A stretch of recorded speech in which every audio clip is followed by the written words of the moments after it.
Il l'appelle la ville du futur, un horizon sculpté dans le sable et l'ambition. La plus haute tour des îles artificielles et des Lamborghini pour la police Dubaï est présentée comme un paradis pour milliardaires. Mais la plupart des visiteurs ne réalisent pas que l'image brillante cache une vérité beaucoup plus sombre, car derrière le luxe se cache une autre version de Dubaï, celle qu'ils ne mettent pas sur les cartes postales. Vous êtes-vous déjà demandé qui fait fonctionner cette ville, qui construit les tours et nettoie les sols? Ce n'est pas le Dubaï que vous verriez dans votre fil Instagram. C'est la réalité qu'ils ne veulent rendre pas que les touristes voient, où les travailleurs vivent dans des camps surpeuplés, gagnent 200 $ par mois et risquent tout juste pour survivre. Bienvenue du côté obscur de Dubaï, le Dubaï qu'ils ne veulent pas que vous voyiez ou connaissiez. Numéro 1. La ville dorée.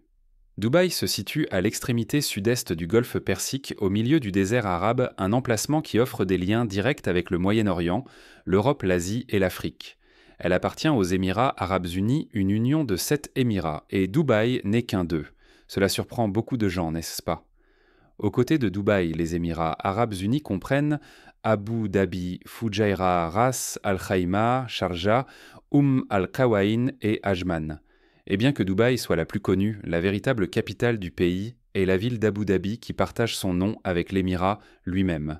Dubaï est une ville frappante, construite dans l'un des climats les plus rudes de la Terre. Entourée de dunes infinies et faisant face au golfe Persique, elle attire l'attention par ses contrastes saisissants. D'un côté, vous voyez des gratte-ciel illuminés et des lumières de villes vibrantes. De l'autre, de vastes étendues de déserts secs et dorés. Et même si cela semble n'être que du sable et du soleil, Dubaï surprend les gens par la diversité de ses paysages. Cette ville maintenant, symbole de modernité et de richesse, avait un début beaucoup plus modeste. Au début du XXe siècle, Dubaï n'était rien de plus qu'un petit village de pêcheurs. Son port local a stimulé la croissance favorisant le commerce maritime et la plongée pour les perles, ce qui l'a lentement transformé en un hub régional pour le commerce. Pas d'eau, pas d'électricité. Nous vivons dans un village de pêcheurs avec une existence basique. Tout a changé en 1966 lorsque le pétrole a été découvert dans le champ de Fateh à environ 120 km à l'est de la ville. Cet argent pétrolier a lancé une transformation. Mais Dubaï ne s'est pas contenté de compter sur le pétrole. Au fil du temps, elle a élargi sa base économique pour inclure des secteurs tels que le commerce, la finance, le tourisme et les services. Aujourd'hui, Dubaï prospère grâce à un mélange d'industries et ne dépend pas uniquement du pétrole pour avancer. Une grande partie des réserves mondiales de pétrole provient du golfe Persique, et maintenant un 6e et nouveau nom, Abu Dhabi. Pourtant, malgré l'argent investi dans la transformation de la ville, la plupart des dépenses se sont concentrées sur l'apparence, pas sur l'infrastructure à long terme. Un exemple célèbre est la ligne de camions citernes utilisée pour collecter manuellement les eaux usées de la ville. Même si ces scènes sont anciennes et que beaucoup de choses se sont améliorées depuis, elles ont mis en évidence comment les autorités ont priorisé les gratte-ciel avant de considérer les systèmes urbains de base. À ce jour, la méthode des camions-citernes est encore utilisée dans certaines zones car le réseau complet d'égouts ne devrait pas être terminé avant 2025. Alors que Dubaï s'est développée, elle est devenue une habituée des classements des villes les plus développées au monde, mais de nombreuses parties des terres qui soutenaient autrefois l'agriculture ont été envahies par des bâtiments et des routes. Et voici le retournement. La désertification accélère cette perte. Entre 2002 et 2018, seulement Dubaï a perdu 56% de ses terres agricoles utilisables, plus de la moitié disparues. Et cela se produisait alors que le besoin de ressources comme l'eau et la nourriture augmentait rapidement. De 2004 à 2019, la population de Dubaï a triplé, passant de 1 million à plus de 3 millions. Un bond massif mais une mauvaise planification et des choix discutables ont suivi. Ces changements ont accru la demande de nourriture locale et le pays est devenu plus dépendant des importations pour suivre le rythme même s'il visait à devenir plus autonome. Voulez-vous des chiffres révélateurs? La population actuelle de Dubaï dépasse 3 millions et près de 90% sont des étrangers. C'est un creuset de culture où l'islam est la principale religion et le luxe fait partie de la marque. Le tourisme joue un rôle clé dans l'économie et chaque nouvelle structure semble déclarer haut et fort « Bienvenue dans le futur ». Nous sommes dans le magnifique jardin des miracles à Dubaï et il semble que ce soit tout ce qui leur manquait. Mais qu'en est-il de la version de Dubaï qui ne figure jamais dans les brochures touristiques? Numéro 2. Le côté obscur. Vous avez probablement entendu l'expression « du luxe à la poubelle ». Eh bien, cela correspond parfaitement à cette histoire. Il y a une ligne invisible qui divise Dubaï en deux.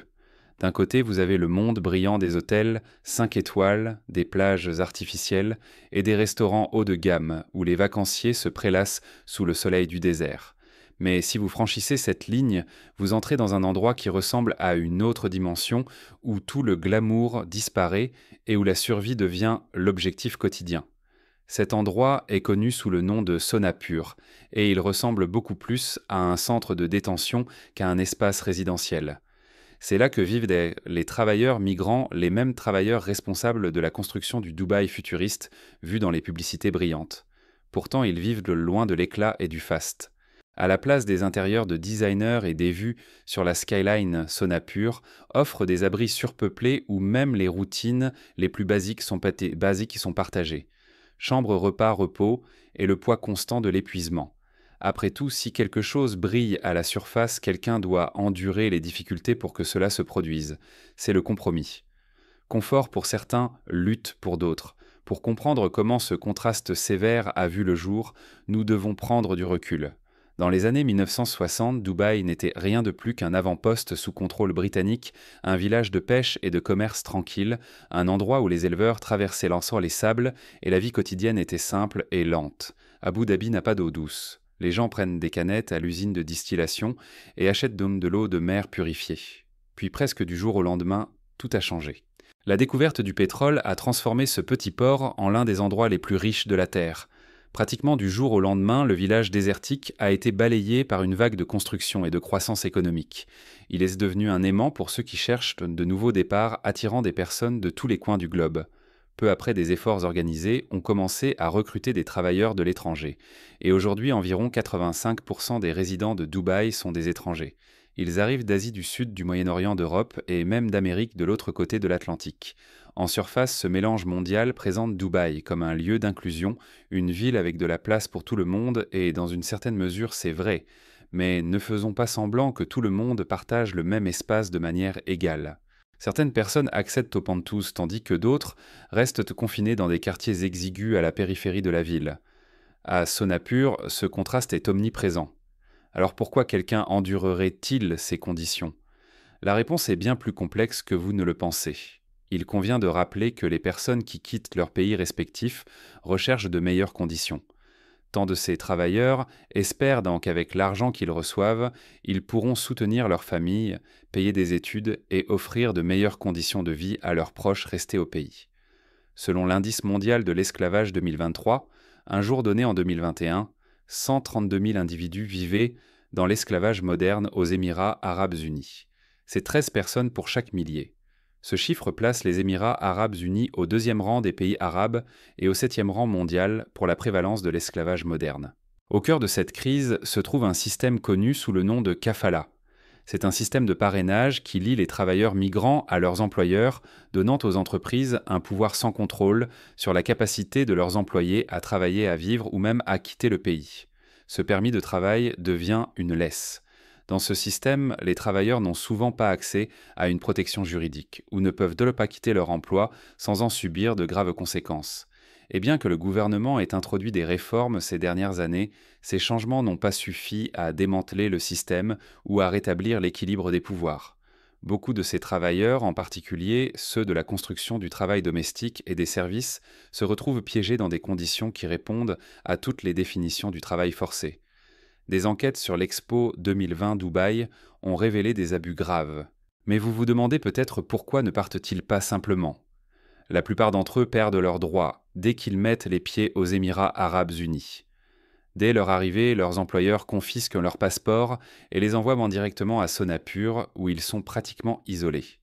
Les femmes sont souvent recrutées sous de fausses promesses de bons emplois et de salaires décents pour être ensuite vendues dans le travail domestique ou le travail du sexe à leur arrivée.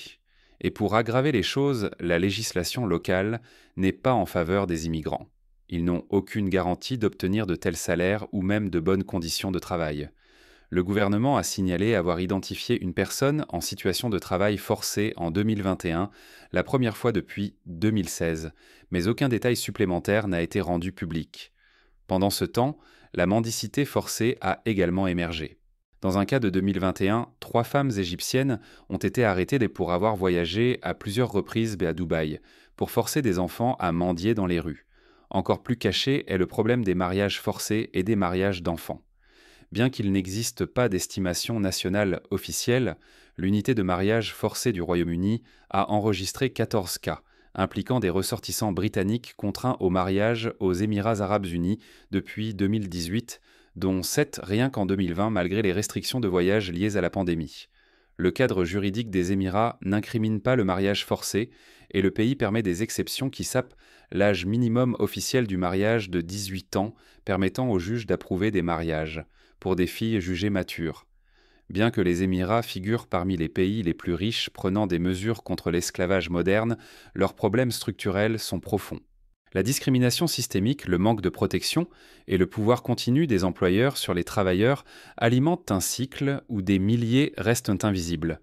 Les migrants craignent souvent de signaler des abus car quitter un emploi sans autorisation peut signifier être étiqueté comme un fugitif, un statut qui entraîne détention ou expulsion. En 2020, le gouvernement a même lancé un programme encourageant les employeurs à signaler les travailleurs domestiques fugitifs, rendant encore plus risqué pour les victimes d'abus de s'échapper. Dubaï peut avoir l'un des taux de chômage les plus bas au monde, autour de 0,05%, mais cela cache une réalité compliquée. Ceux qui perdent leur emploi n'ont que 30 jours pour trouver un nouveau poste, sinon ils seront expulsés. En d'autres termes, pour beaucoup, accepter n'importe quel emploi qui se présente est le seul moyen de continuer. Et ainsi, ces travailleurs se retrouvent piégés dans un cycle où ils vivent avec d'innombrables restrictions, économisant le strict minimum pour envoyer un peu d'argent à leur famille quand ils le peuvent. La plupart vivent dans un besoin extrême peinant même à couvrir les dépenses de base. Mais à quoi ressemble réellement la vie lorsque votre avenir entier dépend d'un emploi qui couvre à peine votre survie? Numéro 3. Piégé dans le paradis. Le salaire mensuel d'un nettoyeur à Dubaï est généralement d'environ 800 dirhams, ce qui correspond à environ 200 dollars. De ce montant, plus de la moitié est envoyé à sa famille, tandis que le reste doit couvrir ses propres besoins. Cela peut sembler un revenu raisonnable par rapport au salaire minimum dans certains pays. Les travailleurs migrants représentent dans presque 90% de la population des Émirats, la plupart venant de pays d'Asie du Sud. Mais il ne faut pas oublier à quel point la vie à Dubaï est vraiment chère. Pour mettre cela en perspective, louer un studio basique, souvent appelé localement une pièce, peut coûter entre 1500 et 4000 dirhams. Essayez d'imaginer ce que c'est que de survivre avec un revenu si limité dans un endroit où les prix sont élevés partout. La seule option est soit de partager les coûts. En moyenne, un travailleur partagera une chambre avec environ 5 autres pour étirer ses revenus et couvrir les essentiels comme la nourriture, les vêtements et le transport. Le chèque de paie qui semblait autrefois être un pas vers une vie meilleure finit par être insuffisant. Au lieu de progrès, cela se transforme en une bataille quotidienne, juste pour continuer. De nombreux migrants tombent dans l'endettement et se retrouvent piégés dans un cycle répétitif de difficultés et de fatigue. Ce qui a commencé avec de l'espoir devient de plus en plus difficile à maintenir chaque jour qui passe. Pouvez-vous maintenant comprendre pourquoi la plupart ne peuvent tout simplement pas s'en aller ? Partir n'était pas une option quand on n'a pas de passeport, pas d'économie et des prêts qui pèsent sur vous. De plus, certains de ces hommes ne sont même pas payés. Il n'est pas rare de voir des pancartes tenues par des travailleurs suppliant leur employeur de leur verser l'argent qui leur est dû afin qu'ils puissent enfin rentrer chez eux. Les salaires varient entre 140 et 220 dollars par mois, de l'argent que la plupart envoient d'un chez eux pour soutenir leur famille. Et c'est dans cet environnement sombre que des réalités encore plus sombres commencent à émerger. Imaginez être séparé de votre famille pendant des années, non seulement par la distance, mais par un fossé émotionnel grandissant. Beaucoup de ces travailleurs sont arrivés pleins de motivation et d'espoir. Pourtant, avec le temps, ce rêve brillant de succès à Dubaï s'est terni en un cycle épuisant, qui épuise à la fois le corps et l'esprit. La brillance de la ville reste loin intacte. Mais le coup n'est pas seulement physique. Le poids émotionnel est intense. La solitude s'installe. Les jours commencent à se brouiller. Beaucoup se retrouvent plongés dans une routine engourdissante où la vie semble dépourvue de sens. Beaucoup vivent dans des camps de travail surpeuplés. Ils dorment dans des dortoirs exigus où l'hygiène est souvent médiocre. L'éclat de Dubaï, autrefois vu comme un symbole de nouveau départ, se transforme en une ombre lourde et étouffante.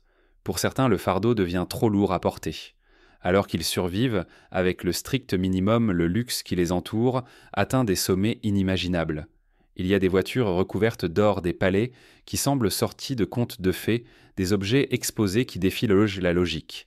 Et oui, aux Émirats arabes unis, ce genre d'excès n'est pas rare. La nation possède d'immenses richesses en minéral. Il y a tellement d'abondance qu'il devient facile pour ceux qui sont au sommet d'ignorer le coût humain nécessaire pour la maintenir. Les journées de ces travailleurs sont longues, exigeantes et pleines de tensions. Les hommes vivant à Sonapur n'ont souvent même pas les outils de base pour rester propres. Les bâtiments censés les abriter, appelés camps de travail ou camps de main-d'œuvre, sont généralement en mauvais état. À l'intérieur, il est courant de trouver plusieurs hommes entassés dans de petites pièces, parfois 10 à 15 personnes, entassées dans 10 mètres carrés. Les salles de bain et les douches sont partagées par de grands groupes et les installations sont souvent dans un état déplorable. Dans beaucoup de ces endroits, il y a à peine une douche fonctionnelle. Les travailleurs se rabattent sur des seaux. Les cuisines sont également partagées, souvent sales et bien en dessous de tout standard raisonnable. Mais pour ces travailleurs, il y a un destin pire que celui-ci, rentrés chez eux sans leurs salaires impayés. Ce qui est encore plus troublant, c'est que beaucoup de ces espaces sont construits par les travailleurs eux-mêmes, sans supervision appropriée ou approbation des autorités. Certains des bâtiments ont effectivement la climatisation pour aider à supporter la chaleur du désert, mais même cela est peu fiable. Un mauvais entretien le rend presque inutile dans le climat étouffant. Le résultat final, des conditions que beaucoup décriraient comme presque invivables. Mais si la vie à l'intérieur offre peu de répit, qu'en est-il de ceux qui passent leur journée à l'extérieur sur les toits, les routes et les chantiers sous un soleil qui ne montre aucune pitié? Numéro 4. Brûler. Sous le soleil, la crise de chaleur cachée. Pas de pitié. Brûler. Sous le soleil, la crise de chaleur cachée. Entre les mois d'avril et septembre, quand la plupart du monde prévoit des vacances d'été, les travailleurs migrants à travers le Golfe et Dubaï se préparent à quelque chose de complètement différent. La survie. Les températures ici atteignent des niveaux punitifs, et derrière chaque gratte-ciel, chaque complexe de luxe et chaque application de livraison se cache un travailleur luttant contre une chaleur brutale et implacable. Selon une étude d'une organisation de droits de l'homme, les travailleurs migrants aux Émirats sont contraints de travailler jusqu'à 14 heures par jour dans des températures de bulbes humides dépassant 45 degrés Celsius, des conditions si extrêmes que selon les normes des Nations Unies, tout travail physique en extérieur devrait cesser une fois que le bulbe humide atteint 32 degrés. C'est le point où le corps humain ne peut plus se refroidir. Les organes commencent à se fermer. Mais pour les travailleurs, ici, le travail devient juste plus difficile. Entre 2021 et mai 2024, plus de 250 travailleurs migrants à travers les Émirats, l'Arabie Saoudite et le Qatar ont été interrogés. La plupart étaient employés dans la construction, les services de livraison, le travail domestique ou la sécurité privée. Ce ne sont qu'un échantillon de plus d'1 million de travailleurs qui ont quitté leur pays à la recherche d'un emploi au Qatar. Ces emplois nécessitent de longues heures à l'extérieur, sous l'une des vagues de chaleur les plus intenses des printemps de la planète. Parler à ces travailleurs n'était pas facile. Les entretiens ont été réalisés en secret, car simplement partager leur vérité pourrait les conduire à être arrêtés, détenus ou expulsés. Leurs histoires peignent un tableau clair et déchirant. Nathan, un garde de sécurité du Kenya travaillant dans le secteur des énergies renouvelables des Émirats, a déclaré aux chercheurs qu'il était contraint de rester debout plus de 10 heures sous le soleil brûlant, ce qui lui causait constamment des maux de tête. Il prend des analgésiques pour soulager la douleur, ce qui n'est pas bon pour sa santé. Cet inconfort atteint des niveaux dangereux. Les travailleurs ont signalé des heures de travail illégales allant jusqu'à 84 heures par semaine sans paiement d'heures supplémentaires. Ils ont partagé des histoires de déshydratation, d'éruptions cutanées et de coups de chaleur aggravés par un accès limité à l'eau potable et à peine des pauses. Au Qatar, les travailleurs recevaient des seaux de glace au lieu d'une hydratation adéquate, contraints d'attendre que la glace fonde avant de pouvoir boire à tour de rôle. Sahil, un livreur de nourriture indien, a décrit comment un après-midi ordinaire a failli lui coûter la vie. Il a récupéré une livraison vers 13 heures. En s'approchant de la zone, il s'est senti étourdi et a garé sa moto. En sortant la bouteille du conteneur, il s'est senti mal et s'est effondré. Les gens autour de lui l'ont porté à l'ombre, lui ont pulvérisé de l'eau sur le visage et l'ont ramené à la conscience. Les médecins ont diagnostiqué un coup de chaleur. Laissez cela vous pénétrer. Un homme livrant le déjeuner s'est effondré à cause d'un coup de chaleur et a failli mourir sur le tas parce que personne ne s'est arrêté pour se demander si travailler à une température de bulbe humide de 45 degrés devrait être autorisé. Et tandis que les sommets climatiques internationaux débattent d'atténuation à long terme, des millions de travailleurs vivent déjà la réalité de la crise climatique aujourd'hui. Ils ne sont pas protégés par des politiques ni abrités par des réformes, ils sont là chaque jour échangeant leur santé à long terme contre quelques années de salaire à peine vivables.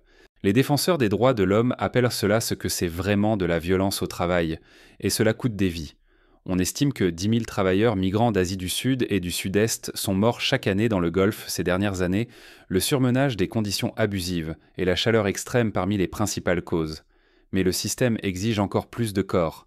L'essor de Dubaï en tant que symbole de progrès cache cette vérité sombre, alors que la ville brille au soleil, ses travailleurs brûlant en dessous. Numéro 5. Mains invisibles, blessures invisibles.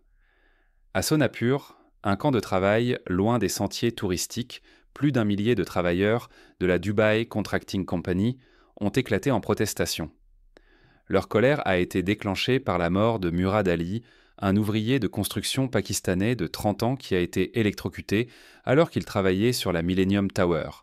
Les manifestants ont eu des affrontements avec la police qui a péri lors d'une manifestation contre la construction d'une route. Une vie perdue 1000 voix élevée, mais la réponse de l'entreprise était froide. « Nous sommes une très vieille entreprise. Nous traitons bien nos travailleurs », a déclaré un responsable de la DCC. Mais les travailleurs savaient mieux. Ils avaient donc vécu la réalité derrière la rhétorique. Ce n'était pas une tragédie isolée, c'était un symptôme d'un système construit sur le silence. Lorsque la COP28 s'est ouverte à Dubaï à la fin de 2023, des dirigeants mondiaux sont venus parler d'action climatique. Mais peu ont demandé qui avait construit le sol, même sous leurs pieds. Le site du sommet Expo City. Dubaï a été construit par des travailleurs migrants confrontés à des salaires impayés, des frais de recrutement illégaux, la confiscation de passeports et une chaleur extrême. Et cela même sous la prétendue sécurité de la politique de bien-être des travailleurs. Si c'est ce qui se passe lors d'événements soumis à un examen mondial, imaginez les conditions pour ceux qui travaillent loin des projecteurs. Les travailleurs migrants représentent 98% de la population des Émirats. Ils sont le nerf de chaque projet majeur. Et pourtant leurs droits sont constamment piétinés par le même système censé réguler leur emploi. Malgré les réformes du travail mises en place en 2021, les problèmes fondamentaux restent intacts. Au cœur de tout cela se trouve le système Kafala, un régime de parrainage qui donne aux employeurs un pouvoir disproportionné sur chaque aspect de la vie d'un travailleur. La mobilité professionnelle est restreinte, les passeports sont confisqués. Prendre la parole ou essayer de partir signifie souvent détention et expulsion.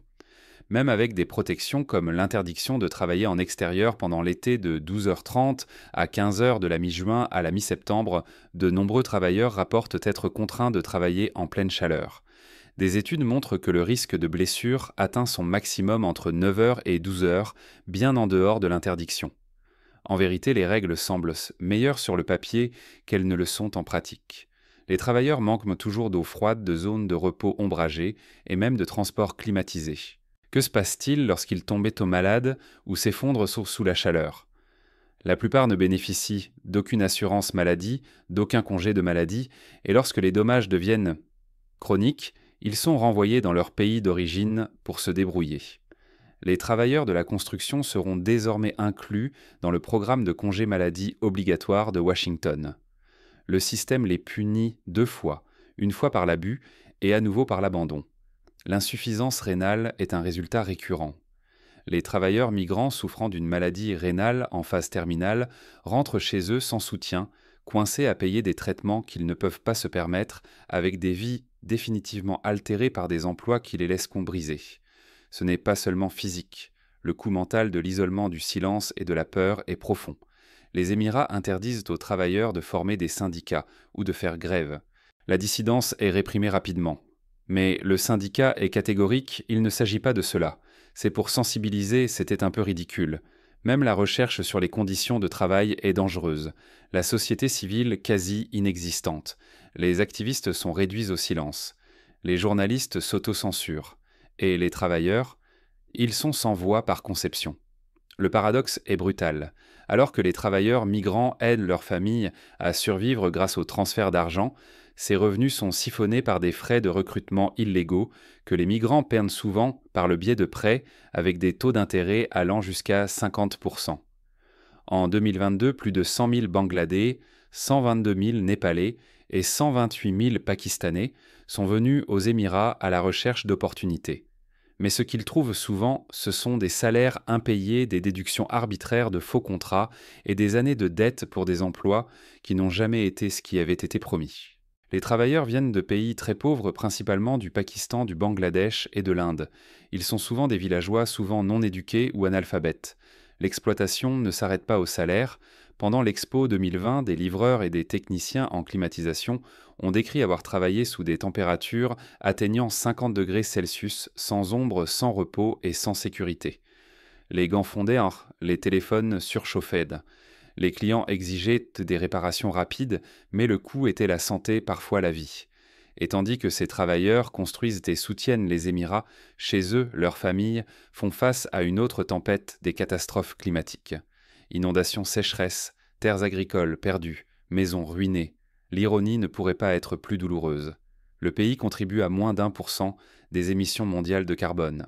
Le Bangladesh à 0,48%, le Pakistan à 0,98% et le Népal à 0,10% sont ceux qui paient le prix le plus élevé lorsque la catastrophe frappe chez eux. Beaucoup de travailleurs étaient incapables d'envoyer un soutien financier à leur famille. Ce qui semble être un salaire fantastique, ils ne savent pas mieux.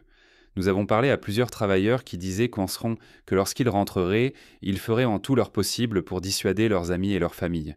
Ils étaient toujours piégés dans un cycle de remboursement de prêts de recrutement ou essayant de récupérer des salaires impayés. Certains ont choisi de rentrer plus tôt brisés et accablés de dettes, non pas parce qu'ils manquaient de volonté pour réussir, mais parce que le système les avait abandonnés. Et où cela laisse-t-il Dubaï ?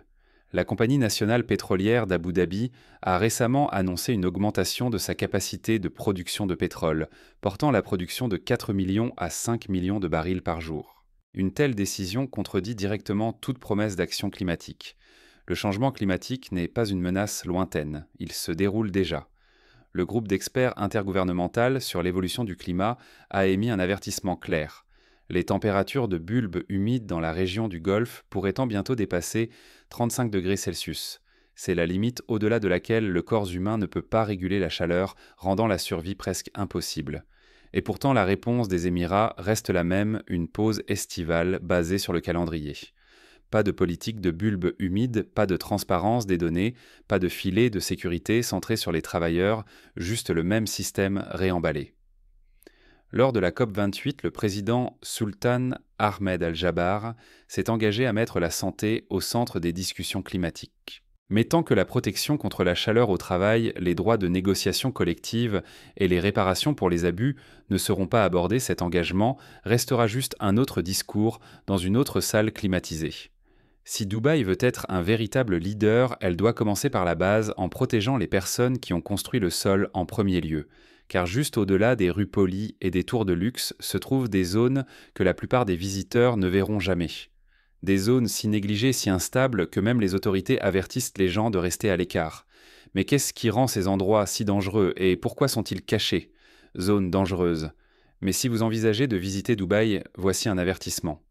Les zones où vivent ces travailleurs comme Sonapur sont considérées comme des zones à risque. Évitez-les car il est même interdit d'y aller par les autorités locales pour des raisons évidentes. Ces zones sont fortement surveillées, mal entretenues et largement invisibles sur les cartes officielles. Elles manquent d'assainissement approprié. Les services d'urgence sont rares et la surpopulation en fait un foyer pour les maladies liées à la chaleur, les épidémies et les risques d'incendie. Dans certains cas, des blocs entiers de logements pour travailleurs ont été privés d'eau ou d'électricité pendant des jours. La misère, l'abandon et la réalité brutale de ces communautés ne correspondent pas à l'image luxueuse de la ville. Vous ne les verrez pas dans les brochures de voyage. Même les chauffeurs de taxi hésitent à y aller. Quiconque regarde Dubaï de l'extérieur voit un paradis moderne où tout semble possible. Mais cette image est soigneusement construite.